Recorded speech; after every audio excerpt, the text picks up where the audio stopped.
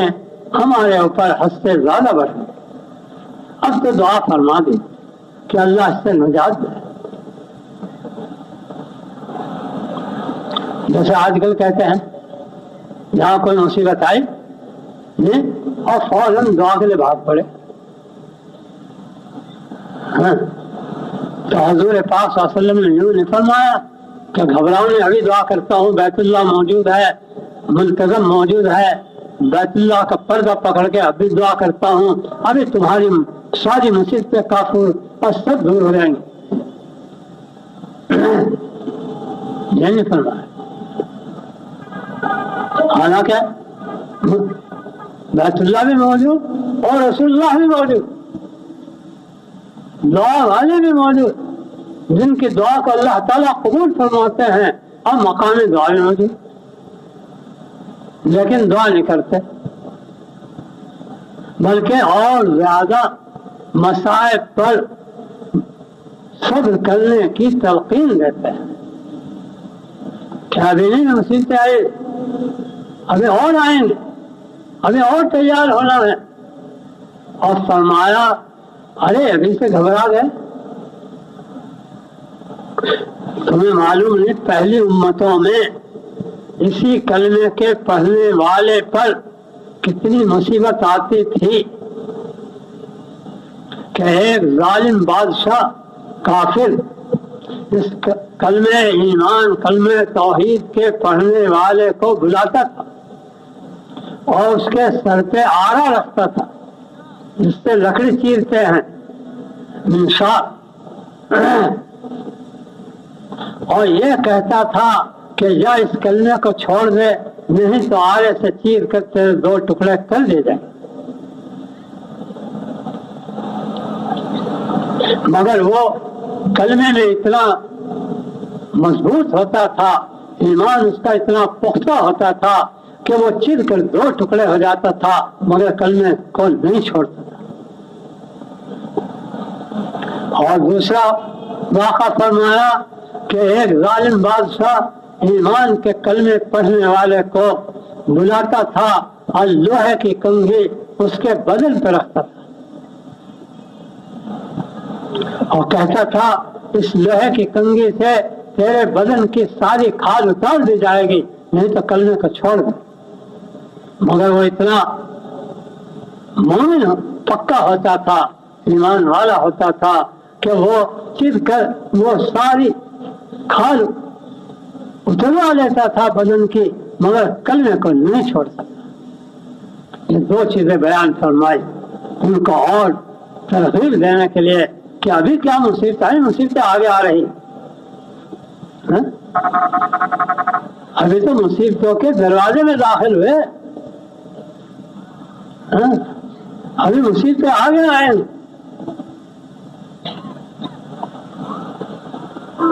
اور ان مصیبتوں سے ہی ایمان تمہارا پکا ہوگا، یقین بڑھے گا، اللہ اس کے رسول کی محبت بڑھے گی، جنت کا یقین آئے گا اور دنیا کا یقین اور دنیا کا شوق گھٹے گا اور جنت کا شوق آئے گا. اور دنیا کی تکلیفوں اور مصیبتوں کا خوف گھٹے گا اور جہنم کا اور قیامت کے میدان میں حساب کتاب کا خوف آئے گا.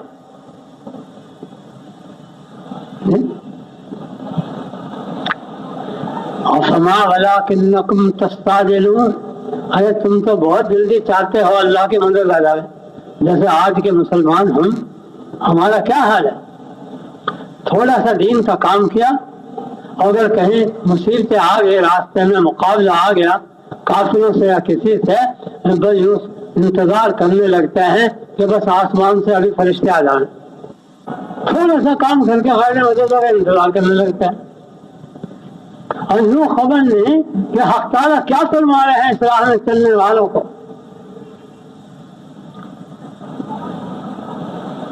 وَلَنَبْلُوَنَّكُمْ بِشَيْءٍ مِّنَ الْخَوْفِ وَالْجُوعِ وَنَقْصٍ مِّنَ الْأَمْوَالِ وَالْأَنفُسِ وَالثَّمَرَاتِ وَبَشِّرِ الصَّابِرِينَ. ہم آزمائیں گے جو ہماری راہ میں چلے گا، جو ہمیں چاہے گا، ہماری جنت کا طالب ہوگا، ہم اسے آزمائیں گے، اس کا امتحان ہے کہ جنت کوئی معمولی چیز ہے کہ ویسی مل جائے. یہ تو دنیا ذرا سی حقیر دنیا ہے، تھوڑا سا زمین کا ٹکڑا لینے کے لیے کتنی قربانی دے حکومت لینے کے لیے، اور ملک ویسے مل جاتا ہے. حالانکہ اس ملک کی کوئی بھی حیثیت نہیں ہوتی ایک ذرہ کے برابر بھی جنت کے مقابلے میں، مگر اس کے لیے جان دینے کو تیار، مال لگانے کو تیار، ذلیل ہونے کو تیار، تکلیفیں اٹھانے کو تیار، ایک ذرا سا ملک لینے کے لیے اس کے لیے تیار. مگر جنت کے لیے کوئی تیار ہے تکلیفیں اٹھانے کو؟ جتنی ملک کے لیے تکلیفیں اٹھانے کو تیار ہے. خدا کے نظام کو نہیں جانتے. جو کہ جس وقت احد کے میدان میں 70 مسلمان شہید ہو گئے صحابہ رضی اللہ عنہ، جس میں حضرت سیدنا حمزہ رضی اللہ تعالیٰ عنہ حضور پاک صلی اللہ علیہ وسلم کے محبوب چچا بھی شہید ہو گئے. وہ مصعب ابن عمیر جس کے نوجوان کے ذریعے سے مدینہ میں اسلام پھیلا اور اسے مقری بنا کر بھیجا، اور ایک رئیس کا بچہ تھا، ریشمی جوڑے پہنتا تھا اور عطر بنواتا تھا، اور اس نے اللہ اس کے رسول کے محبت میں سب کچھ قربان کر دیا تھا، اور اس کو مقری اور قرآن سکھانے والا بنا کر حضور پاک صلی اللہ علیہ وسلم نے اپنی ہجرت سے پہلے ہی مدینہ میں بھیج دیا تھا. جس نوجوان بچے کے پاس سوائے 2 چادروں کے کوئی چیز نہیں،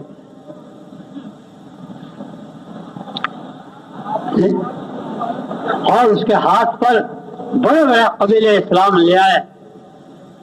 سعد بن معاذ کا قبیلہ اور سعد بن معاذ اور سعید بن حضیر، میں اپنے قبیلے کے اس نوجوان بچے کے ہاتھ پر ایمان لائے. اور اللہ نے دکھلا دیا کہ ایک بچہ بھی، ایک نوجوان بھی اور جب ہماری راہ میں دعوت دے گا، ہم اسی کے ذریعے سے اسلام کو پھیلا دیں گے. تو وہ بھی شہید ہو گیا، جن کا کفن بھی پورا نہیں.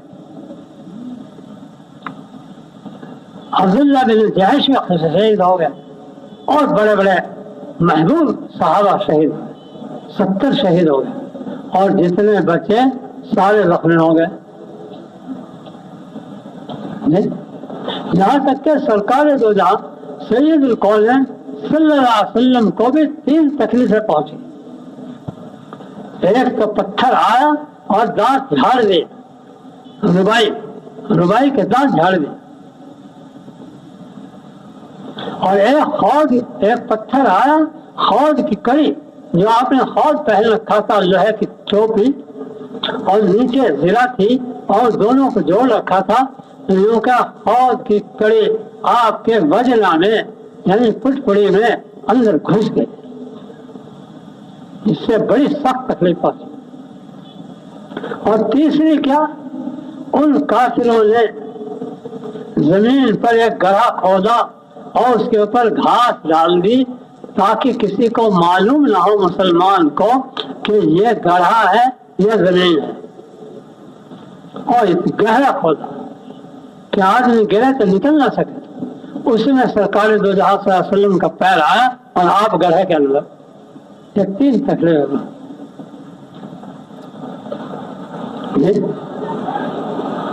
خدا ساتھ ہے یا نہیں؟ کیوں بھائی؟ نبی کے ساتھ اللہ ہے نہیں، مگر نقشہ یہ دکھلا رہے اللہ تعالیٰ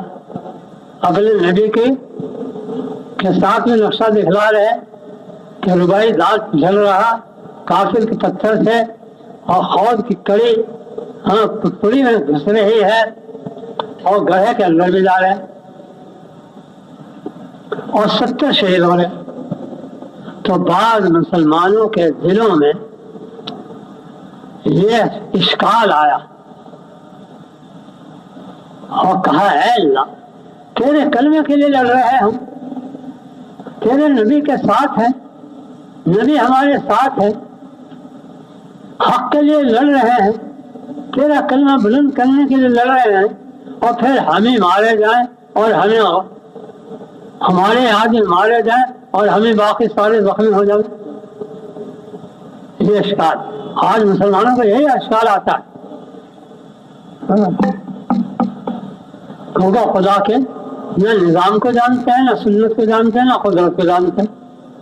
یہاں تک کہ انہیں خدا کی قدرت میں سنت میں شک ہونے لگتا ہے.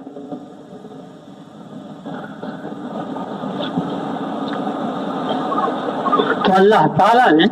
ان کے اس اشکال کا جواب بھیجا. وہ جواب ہمیں ایک سبق دے رہا، بہت بڑا درد دے رہا، اور ہمیشہ کے لیے دے رہا کہ دیکھو یہ اللہ تعالیٰ کہ سن لو کیا ہے، کیا ولا تهنوا في ابتغاء القوم فإن كنتم تعلمون فإنهم يعلمون كما تعلمون وترجون من الله ما لا يرجون. کہ تمہیں جو خیال آیا کہ ہم اللہ کے راہ میں ہیں، اللہ کے کلمے کو بلند کر رہے ہیں، نبی ہمارے ساتھ ہیں، دین کو ہم پھیلانا چاہتے ہیں، اور پھر ہمارے اوپر تکلیفیں آئی، ہم مارے گئے، زخمی ہو گئے، یہ جو خیال آیا تم نے یوں نہیں سوچا کہ بدر کے میدان میں وہ بھی تو زخمی ہوئے تھے اور ان کے بھی تو 70 مارے گئے تھے، آج اپنے مارے گئے تو اس پہ تو خیال آیا،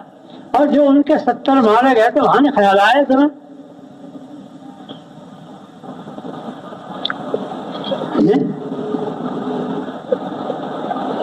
اور تم تو جنت کے لیے مارے جا رہے ہو اور زخم کھا رہے ہو، وہ دنیا کے لیے کھا رہے تھے۔ ارے کیا وہ دنیا کے لیے قربانی دیتے، تم جنت کے لیے دینے کو تیار نہیں ہو گے؟ تمہارے نزدیک جنت دنیا سے بھی گھٹی ہوئی ہے؟ وہ دنیا کے لیے 70 مروا دیں اپنے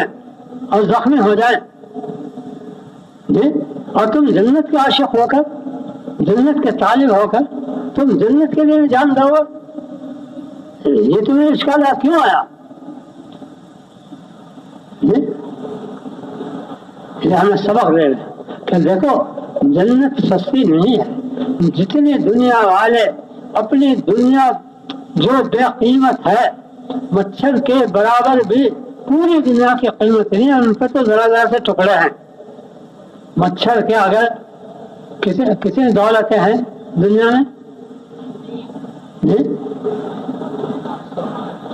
اگر اتنے ٹکڑے ایک مچھر کے پر کے کیے جائیں اور ہر ایک کو دے دیا جائے، اور وہ بھی ٹکڑے کسی کا کوئی چھوٹا کوئی بڑا، کوئی اس سے بڑا کوئی چھوٹا، اس طرح کر کے انہیں تقسیم کر دیا جائے، تو ایسی ہے دنیا ان کو دی گئی، کیونکہ اللہ کے ہاں مچھر کے پر کے برابر پوری دنیا کی قیمت نہیں۔ تو وہ اتنے سے مچھر کے پر کے ٹکڑے سے بھی زیادہ ذلیل دنیا کے لیے جان دے دیں، زخم کھا لیں، تو تم اس جنت کے لیے کہ جس کی نعمتیں دائمی ہیں اور ہمیشہ کی ہیں، اور جو قیمتی ہے، اس کے لیے جان دو گے اور اس کے لیے زخم کھاؤ گے، یہ بتلایا۔ تو میرے دوست اور بزرگوں، انہوں کا یہ دعوت جو ہے یہ ہماری تربیت بھی کرے گی، اس دعوت میں اللہ تعالیٰ ہماری تربیت کریں گے اور ہمارا دل اس دنیا سے نکالیں گے، جنت کی طرف لائیں گے، مخلوق سے ہٹائیں گے، اپنی ذات کی طرف لائیں گے۔ جو مخلوق سے امید اور بید، امید و خوف، رجا خوف، جو امید سے باندھ رکھا، ارے اگر میں وزیر بن جاؤں بڑی عزت والا ہو جاؤں، اور صدر ہو جاؤں، بادشاہ بن جاؤں تو بڑی دولت آ جائے گی، بڑے مزے ہو جائیں۔ یہ کیوں کہہ رہا؟ اس لیے کہہ رہا ہے کہ یہ اس کے دماغ پر نشہ چھایا ہوا ہے، یہ نشے میں کہہ رہا، جو دنیا کی تعریف کر رہا، جو دنیا کے مالوں سے، دنیا کی چیزوں سے اپنی کامیابی سمجھ رہا، اپنی تربیت جان رہا، کیونکہ سارے لوگ وہ ہیں کہ جن کے دماغوں پر نشہ چھایا رہا، اور نشے میں آدمی صحیح بول سکتا ہے؟ اگر کوئی شراب کا نشہ میں ہو وہ کوئی بات صحیح کر سکتا ہے؟ اس کا دیکھنا، اس کا سننا، اس کا بولنا، اس کا چلنا، اس کا سوچنا سب بدل جاتے ہیں اور سب بیکار ہو جاتے ہیں، کوئی عقل کی بات اس کے اندر نہیں رہتی۔ اسی طرح سے اللہ کے نبی صلی اللہ علیہ وسلم نے فرمایا دنیا والوں کے بارے میں، کیا فرمایا؟ مومنین سے انکم علی بینۃ من ربکم ما لم تظہر فیکم سکرتان سکرۃ الجہل وسکرۃ حب العیش وانتم تأمرون بالمعروف وتنہون عن المنکر وتجاہدون فی سبیل اللہ وإذا ظهر فيكم حب الدنيا فلا تأمرون بالمعروف ولا تنهون عن المنكر ولا تجاهدون في سبيل الله والقائلون يومئذ بالكتاب والسنة كالسابقين الأولين من المهاجرين والأنصار. کیا فرمایا کہ دیکھو جب تک تم دو نشوں سے بچے رہو گے اس وقت تک تو تم صحیح راستے پر چلتے رہو گے، عقل بھی تمہاری صحیح رہے گی، سمجھ بھی صحیح رہے گی، اعمال بھی درست رہیں گے، اخلاق بھی صحیح رہیں گے، معاملات بھی صحیح رہیں گے، خدا کو بھی پہچانو گے، نبی کو بھی پہچانو گے، نبی کی رسالت کو بھی مانو گے، خدا کی قدرت کو بھی مانو گے، اس کی سنت کو بھی مانو گے، اس کے احکامات بھی مانو گے اور نبی کا اتباع کرتے رہو گے، نبی پاک صلی اللہ علیہ وسلم کے طریقوں پہ چلتے رہو گے جب تک دو نشوں سے بچتے رہو گے.